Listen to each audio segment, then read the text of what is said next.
মানুষ নিজ হাতে পারতাম না, বাবা বলতো খোকা। আজকে তোমার কেমন অনুভূতি লাগছে বৃষ্টির মধ্যে ভিজে ভিজে এইগুলো? হ্যাঁ শুভ, অনুভূতি কি তোমার? বলো বলো।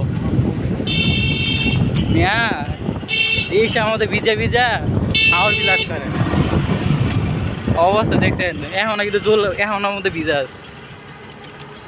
গেছিলাম কত শখ কইরা একটু ঘুরমু, আর এমন বৃষ্টি, বৃষ্টির মধ্যে ভিজতে ভিজতে জীবন শেষ। এইগুলো তো অবস্থা আরো খারাপ, ডেঞ্জারাস।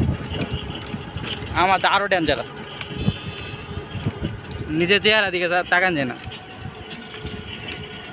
খুব খারাপ অবস্থা, খুব ভয়াবহ। যাই হোক, তারপর অনেক কষ্ট করে সাকসেস হয়েছে।